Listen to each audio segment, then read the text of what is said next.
हमारे चैनल को सब्सक्राइब करें, लाइक करें और बेल आइकन को जरूर दबाएं।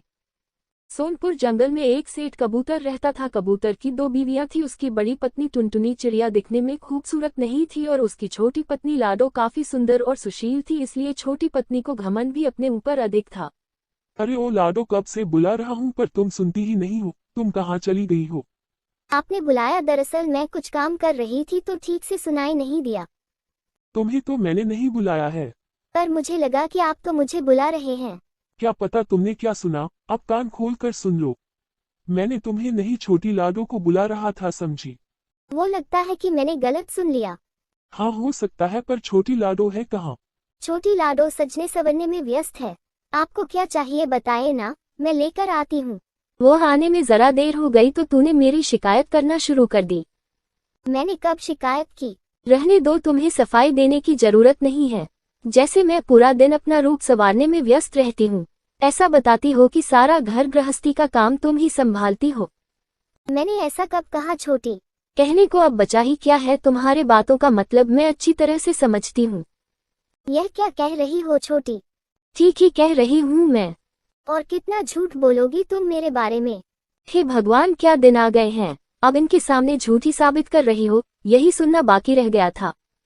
रुको रुको छोटी, अब बस भी कर दो। वह नहीं, तुम ही चुप हो जाओ। टुनटुनी चिड़िया, बात बात पर झगड़ा मुझे बिल्कुल पसंद नहीं है। झगड़ा मैं कर रही हूँ या छोटी लाडो कर रही है? बेकार की बातें बंद करो और जाकर अपना काम करो।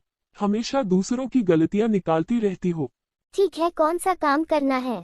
कौन सा काम? जाओ और जाकर मेरे लिए 1 कप चाय बनाकर लाओ, जाओ। और सुनो, गुस्से में ज्यादा चीनी मत डाल देना, नहीं तो चाय खराब हो जाएगी। अब ऐसे क्या देख रही हो, जाओ यहाँ से जाओ। अरे सुनो सुनो, तुम्हें एक बात बतानी है। सुनो ना, कल सुबह मैं व्यापार के लिए जाऊंगा और देश विदेश में व्यापार करके 1 महीने बाद घर लौट आऊंगा। वो तो ये बात है क्या? तुम टुनटुनी को कुछ भी नहीं बताना, समझ गई? उस काली कलूटी टुनटुनी का चेहरा देखकर व्यापार करने जाऊंगा तो बहुत भारी नुकसान हो जाएगा। सही कहा आपने, बहुत सारे बदसूरत देखा है मैंने, पर टुनटुनी के जैसा नहीं देखा।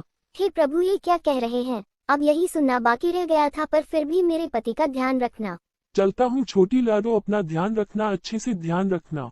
हमें अपना ध्यान रखूंगा, पर व्यापार से लौटते समय मेरे लिए रेशमी साड़ी, सोने का सुंदर हार और मोतियों का हार लाना मत भूलिएगा। अच्छा अच्छा, ले आऊंगा छोटी लाडो। अपना ख्याल रखना और सही सलामत लौट आइए, और मुझे कुछ नहीं चाहिए। अरे यहाँ खाली बैठकर किसका बुरा सोच रही हो तुम? मैं क्यों किसी का बुरा सोचूंगी छोटी, ऐसा सोचना भी पाप होता है। पाप पुण्य छोड़कर घर के सारे काम जल्दी खत्म करो। झाड़ू लगाना, पोछा लगाना, बर्तन साफ करना, खाना बनाना, ये सब भी करने के लिए तुम्हें कहना पड़ेगा। मैं ये सब करती हूँ, एक एक करके सारे काम कर लूंगी मैं। करने में ही भलाई है, नहीं तो काम कैसे कराया जाता है, मैं अच्छी तरह से जानती हूँ। अरे मैं अपने लंबे बालों को तो सवार ही नहीं पा रही हूँ। मैं सवार दूँ छोटी? तुम सवारोगे मेरे बाल? तुम्हारे सर पर तो बाल ही नहीं है। मेरे सर पर बाल कम है तो क्या मैं बालों को संवारना नहीं जानती? ठीक है, मेरे बालों को सवार के दिखाओ, पर ध्यान देना कंघी करते समय मेरे सारे बाल नोचकर अपने जैसा मत बना देना। नहीं नहीं छोटी, कंघी करने पर कुछ बाल तो गिरते ही है ना। तुम अपने बाल बांधकर क्यों नहीं रखती हो छोटी? रहने दो, तुम अपना ज्ञान मुझे मत सिखाओ। काम करके सुना ना तो तुम्हारी आदत है। वो खींच खींच कर मेरे सारे बाल ही निकाल दिए। बस इतना ही तो गिरा है। इतने ही है, मैं सब समझती हूँ। बाल बनाने के बहाने तुम मेरे सारे बाल नोचकर गंजी बनाना चाहती हो। रुको, मैं आज तुम्हें सही सबक सिखाती हूँ। अरे अरे छोटी, मुझे बहुत दर्द हो रहा है। छोटी छोड़ो, तुम्हारे बाल को हाथ नहीं लगाऊंगा। छोड़ो, कभी हाथ नहीं लगाऊंगा, छोड़ो। अब जाकर तुम्हारा रूप निखरा है, ऐसा लग रहा है जैसे कि बंदरों के राज्य की राजकुमारी हो। नहीं, बहुत हो गया, पर अब और नहीं, मैं और यहाँ नहीं रहूंगी। तुम अपनी घर गृहस्थी खुद संभालो। अब मैं जा रही हूँ यहाँ से। जा रही हो, जाओ। आखिर जाओगी कहाँ? घूम फिर करके यही आओगी, और जब तुम वापस आओगे ना देखना मैं तुम्हारा क्या करती हूँ। नहीं, और मैं वहाँ वापस नहीं जाऊंगा, ना मेरे पास रंग है और ना रुक, मैं कैसे और पंछियों के सामने जाऊंगा। इससे अच्छा है मैं किसी घने जंगल में अकेले रहूं। अरे अरे, इस पेड़ के नीचे कितनी गंदगी है, जाने से पहले जरा इसकी सफाई कर देती हो। आखिर तुम कौन हो? तुम्हारा स्वभाव देखकर मैं बहुत खुश हुआ। तुम्हारा सारा दुख दर्द दूर हो जाए। तुम हमेशा खुश रहो। अरे अरे, ये केले का पेड़ केले के भार से कितना झुक गया है ना, कैसे भी उसे सीधा करना ही होगा। पर मैं करूं तो क्या करूं। हाँ, मिल गया।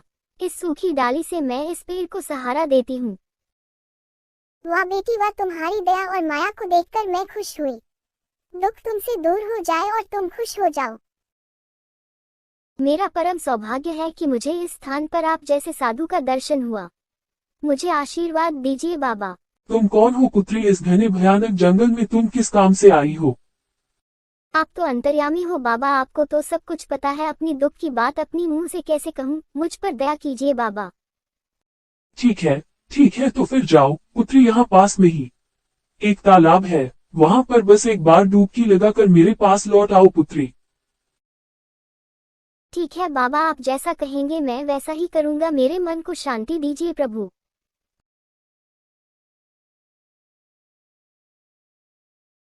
अरे अरे, ये कैसा चमत्कार है, मैं तो इतनी सुंदर हो गई। इतनी लंबे बाल, ये निश्चित ही साधु बाबा का चमत्कार है। मैं उनके पास फिर लौट जाता हूँ। मेरे प्रभु आप कहाँ हैं? अरे ये क्या कर रही हो पुत्री? उठो, यह लो पुत्री, यह टोकरी तुम्हारे लिए है। क्या कहा? ये सोने चांदी गहनों से भरी टोकरी, ये सब मेरे लिए है बाबा?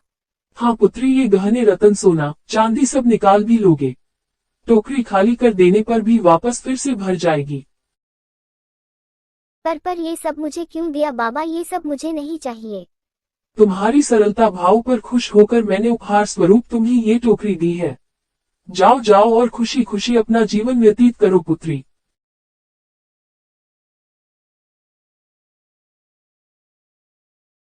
कहाँ जा रही हो बेटी? जाने से पहले मेरे ये पीले पत्ते तोड़कर ले जाओ, से हिलाते ही हर तरह के भोजन प्राप्त होगा। धन्यवाद केला देवी।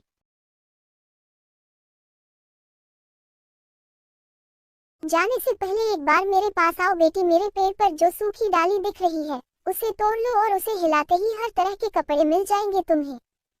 धन्यवाद पेड़ महाराज, मैं यह उपकार आपका जिंदगी भर नहीं भूलूंगी। क्यों रे छोटी, मुझे नहीं पहचाना क्या? अरे मैं ये क्या देख रही हूँ, तुम इतनी सुंदर कैसे हो गई? बताती हूँ। पहले घर के भीतर तो चलो और थोड़ा सांस तो ले लूँ मैं। हाँ, तुम्हारी बातें सुनने के लिए तो मैं बहुत बेचैन हो रही हूँ। तो ये सब हुआ मेरे साथ, समझे? तुम पर जो भी हुआ बहुत अच्छा हुआ। चलो अब हम दोनों इसे आपस में बांट लेते हैं। अभी हुआ कहाँ है, कान तो अब होगा। अब मैं भी जाऊंगी जंगल, उसके बाद देखना क्या होता है। और यह गहने की बात कर रही हो तो तुम ही रखो, देखना मैं तुमसे भी ज्यादा खूबसूरत बनकर लौटूंगी। सुनो बेटी, जरा यहाँ सफाई करते हुए जाओगी? तुम क्या पागल हो? मैं साफ करूंगी, तुमने ये बात सोची भी कैसे? जाओ अपना काम करो, जाओ हटो। अरे बेटी जरा देखो, मैं गिर रही हूँ, जरा उठा कर दोगे तुम? कहने से पहले सोचा करो किससे क्या कह रही हो। अगर फिर से बोली तो सीधा नहीं खींच कर तोड़ ही डालूंगा, समझे? वह बाबा आखिर इतनी दूर आके आपकी दर्शन हो ही गई। तुम कौन हो बेटी? तुम्हें क्या चाहिए? हाँ, जल्दी से मुझे भी वह जादुई तालाब दिखाइए ना, मैं भी वहां जाकर सबसे सुंदर बनकर आ जाऊं। लेकिन सावधान, एक ही डुबकी लगाकर वापस चली आना। अरे मैं कितनी सुंदर हो गई। नहीं, अगर एक डुबकी में ऐसा हो तो दूसरी डुबकी लगाने पर क्या हो जाएगा? अरे ये क्या सर्वनाश, ये मेरे साथ क्या हो गया? सब पानी में घुल गया। नहीं, मैं और एक बार पानी में डुबकी लगाता हूँ। अरे ये क्या, कुछ नहीं हो रही है मेरे साथ, अब मैं क्या करूँ? बाबाजी जी, ये क्या हुआ? ये क्यों हुआ मेरे साथ? तुम लालची ही नहीं, साथ में अहंकारी और ऐसी आलू की हो। इसकी सजा तुम्हें मिलनी ही थी। अब तुम्हें ऐसा ही पूरा जीवन गुजारना होगा। मुझे क्षमा कर दीजिए बाबाजी, क्षमा कर दीजिए। छोटी लाडो ने जंगल में रहकर ही अपना बाकी जीवन बिता दिया और टुनटुनी चिड़िया सुख शांति से कबूतर के साथ रहने लगा।